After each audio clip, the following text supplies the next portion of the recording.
राधे राधे बच्चों, कैसे हो आप लोग।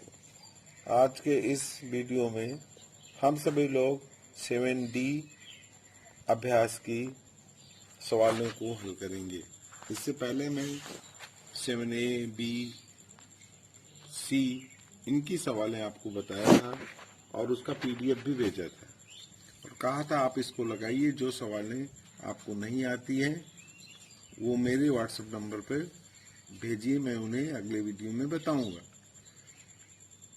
आइए आज हम लोग 7D की सवालों को लगाते हैं। पहली सवाल है, मोहन ने टेलीविजन सेट 10,200 में इतने रुपए में खरीद कर 2 वर्ष बाद 11,730 रुपए में बेच दिया। उसे कितने प्रतिशत लाभ या हानि हुई? तो देखिए, ये साधारण सी बात है कि अगर मान लो कोई चीज तुम 400 रुपए में खरीदती हो और उसको जो है तो जिस मूल्य में हम खरीदते हैं इसको कहते हैं क्रय मूल्य, जिसमें आप खरीदते हैं। अगर मान लीजिए इसको 450 रुपए में आपने बेच दिया तो ये विक्रय मूल्य कहलाता है। विक्रय मूल्य जिसमें बेचा जाता है वो विक्रय मूल्य कहलाता है। तो अब इसमें देखिए, बताइए लाभ होगा कि हानि होगा। तो आपको 400 में खरीदा था और आपको बेचने पे 450 रुपए मिल गया, अर्थात आपको 50 रुपए का लाभ हुआ। तो लाभ बराबर बन जाएगा फार्मूला आपका विक्रय मूल्य माइनस क्रय मूल्य, ये फार्मूला बन जाएगा। और जब भी आप प्रतिशत लाभ निकालते हैं, प्रतिशत लाभ, तो प्रतिशत माने 100 में, तो लाभ बराबर हम लिखेंगे, ये हमेशा जो क्रय मूल्य होता है या जो अंकित मूल्य दिया होता है उसी पर निकालते हैं। तो लाभ बराबर प्रतिशत लाभ बराबर हम लाभ लिख देंगे, लाभ, और इसके बाद हम लिखेंगे लाभ गुणे, हम क्रय मूल्य पे निकालते हैं तो बटे क्रय मूल्य, ये लिख देंगे क्रय मूल्य और गुणे 100 कर देंगे ये। तो ये हो जाएगा प्रतिशत लाभ। अगर प्रतिशत हानि निकालना है, अगर मान लीजिए प्रतिशत हानि निकालनी है आपको, तो ये हो जाएगा हानि बटे, हमेशा क्रय मूल्य से ही निकालते हैं, क्रय मूल्य और गुणे 100। ये ऐसे प्रतिशत हानि हो जाएगी, ऐसे प्रतिशत लाभ निकाल सकते हैं। हानि कब होगी? अगर मान लीजिए इसी को 450 रुपए में खरीदता और 400 में बेच देता, तो इसका मतलब है अब इसमें अगर हानि हमें निकालना है तो हानि में कौन सा मूल्य बड़ा होता है? हानि में जो अगर हानि हुई है तो इसका मतलब है आपका क्रय मूल्य अधिक है। भाई अगर मान लीजिए यही हम इसको उलट दें, ये क्रय मूल्य 450 कर दिया और विक्रय मूल्य 400 कर दिया, तो इसका मतलब है भाई अब 450 आपने लगाया, आपको 400 ही मिले, तो 50 रुपए का नुकसान हुआ, हानि हुई। तो हानि बराबर हो जाएगा, अब यहाँ हम लिख देंगे हानि बराबर क्रय मूल्य माइनस विक्रय मूल्य, ये हो जाएगा हानि में ये फार्मूला हो जाएगा। क्योंकि क्रय मूल्य बड़ा होता है, तो क्रय मूल्य आपका कितना था? 450 रुपए, और आपने 400 में बेच दिए, विक्रय मूल्य 400, तो हानि आ गई आपको 50 रुपए।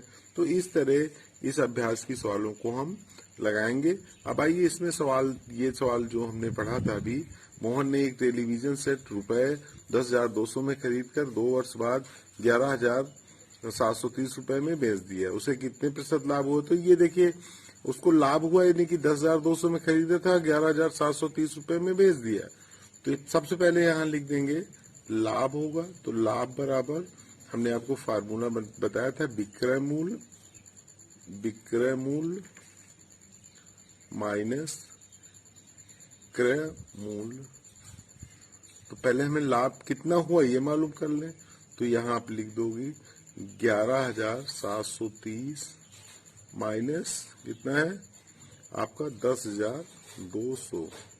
तो घटा लीजिए, इसको घटा लेते हैं। 11,730 से 10,200 घटा दीजिए। देखिए हम घटा के दिखाते रहे, ये 0, 3, 7 में से 2 गया 5, 1, और यहाँ कुछ नहीं बचा, यानी 1530 रुपए, 1530 रुपए।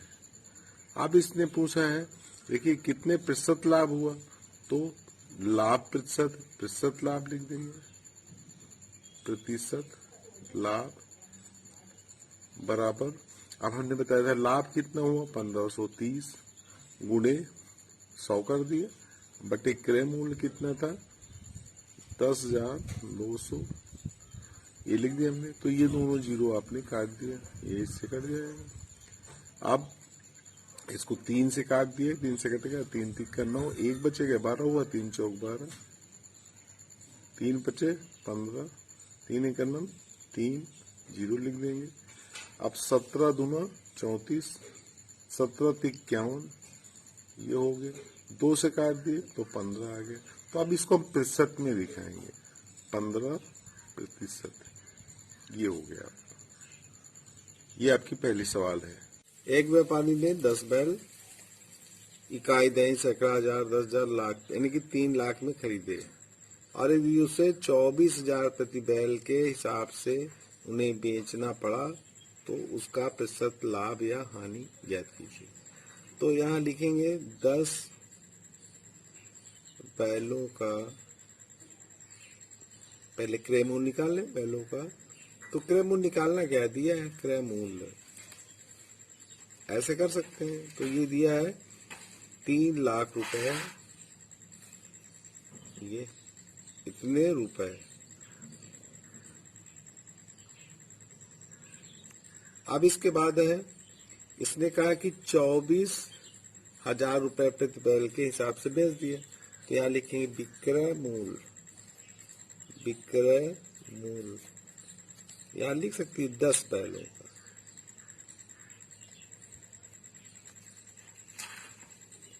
बराबर हो जाएगा 10 गुणे 24,000, ये लिख दिया। तो 2,40,000 हो, इतने रुपए आ गए। तो आप देखिए खरीदता है 10 बैल वो 3 लाख में और ये विक्रय मूल्य 2,40,000 है, तो हानि हुई इसका मतलब, तो हानि बराबर, अब घटा देंगे,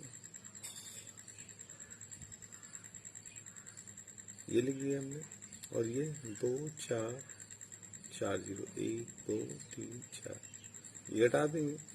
तो 0 0 0 0 10 10 10 में से 4 घटाएंगे तो 6 आ जाएगा, 60,000 रुपए नुकसान हुआ। तो बस अब प्रतिशत यहाँ लिख दीजिए, प्रतिशत हानि। तो प्रतिशत हानि कितनी हो जाएगी, हानि कितना है, ये 60,000 रुपए गुणे 100 बटे कितने में खरीदा था। अब क्रय मूल्य उसका मालूम होना चाहिए, तो खरीदा था उसने 3 लाख में। तो देखो 1 2 3 4 5 जीरो काट दिए, 1 2 3 4 5 ऐसे काट दिए, 5 जीरो। तो अब इसका 3 से काट दिया, 3 दूना 6, तो अब कितना आ गया, अगर प्रतिशत में निकाले तो 20% हुआ, यानी कि 20% की उसको हानि हुई। चलिए इस तरह की भी सवाल देखते हैं। एक कलम को 21 रुपए में बेचने पर 5% का लाभ होता है, तो उसका क्रय मूल्य ज्ञात कीजिए। अब देखिए इसमें क्रय मूल्य नहीं मालूम है, तो नहीं मालूम है तो सारा कार्य तो हम क्रय मूल्य से ही करते हैं, प्रतिशत लाभ प्रतिशत हानि। तो इसलिए माना हमने क्रय मूल्य बराबर हमने लिख दिया x रुपए, 100 भी मान सकते हैं, x रुपए लिख दिया हमने, x ही मानते हैं। चलिए अभी यहाँ x मान के लगा लेते हैं। तो इस हिसाब से विक्रय मूल्य कितना हुआ, विक्रय मूल्य अब कह रहा 5%, तो हम इसका 5% निकाल लेंगे, x गुणे 5/100 विक्रय मूल्य हो जाएगा, और प्लस x था ही आपका, x रुपए आपने माना है भाई, ये तो आपका हो गया 5% लाभ, तो x गुणे 5/100 धन x, तो ये हो जाएगा, इसको जोड़ देंगे, यहाँ 1 लिख देंगे, 100 एलसीएम आ गया इसका, तो यहाँ 5x हो जाएगा, ऊपर गुणा करेंगे और ये हो जाएगा आपका प्लस 100x, तो 105x आ गया बटे 100। ये आ गया आपका विक्रय मूल्य। तो ये किसके बराबर है? अब यहाँ इम्प्लाइज दैट लिख दो।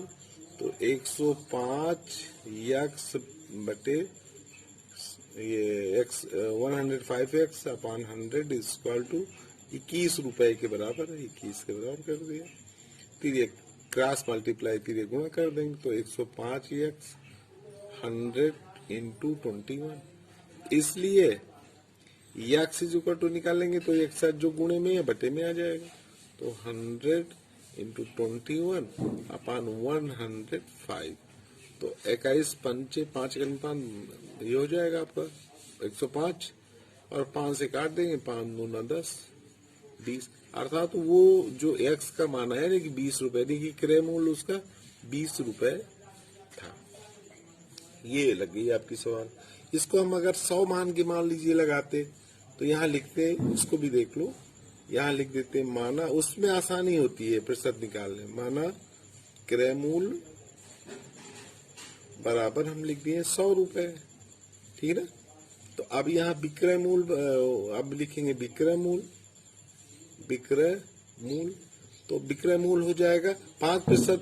5% माने 100 में 5, तो कितना हो जाएगा आपका विक्रय मूल्य उसका हो जाएगा 100 ये था और उसका 5% 5, 105 रुपए हो जाएगा ये। अब आप इसको लिख सकती हैं विक्रय मूल्य, क्योंकि विक्रय मूल्य मालूम है तो यहाँ लिखिए चूंकि विक्रय मूल्य 105 रुपए पर क्रय मूल्य पूछा है, क्रय मूल्य आपका है 100 रुपए, इसलिए 1 रुपए अगर मान लीजिए हो आपका विक्रय मूल्य तो ये हो जाएगा 100 बटे इसका क्रय मूल्य इतना हो जाएगा, इतना विक्रय रुपए। इसलिए अब जितने रुपए कह रहा है तो 105 रुपए होने पर क्रय मूल्य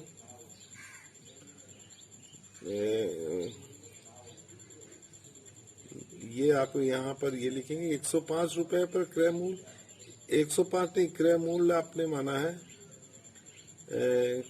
विक्रय मूल्य, तो 105 रुपए में 100, तो 1 पे 100 बटे 105, इसलिए 21 रुपए में 21 कह रहा है, 21 रुपए दिया है, 21 रुपए ना उसका विक्रय मूल्य, तो 21 रुपए पर तो यहाँ लिख दें 100 अपॉन 105 इंटू 21 कर देंगे तो वही आ जाएगा। देखिए 5 काट दिया हमने, 21 पंचे 5 घंटा 5 दून 10 और 5 से 5 दून, तो इस तरह भी लगा सकते हैं। 20 आ गया, 20 रुपए, ये 20 रुपीज।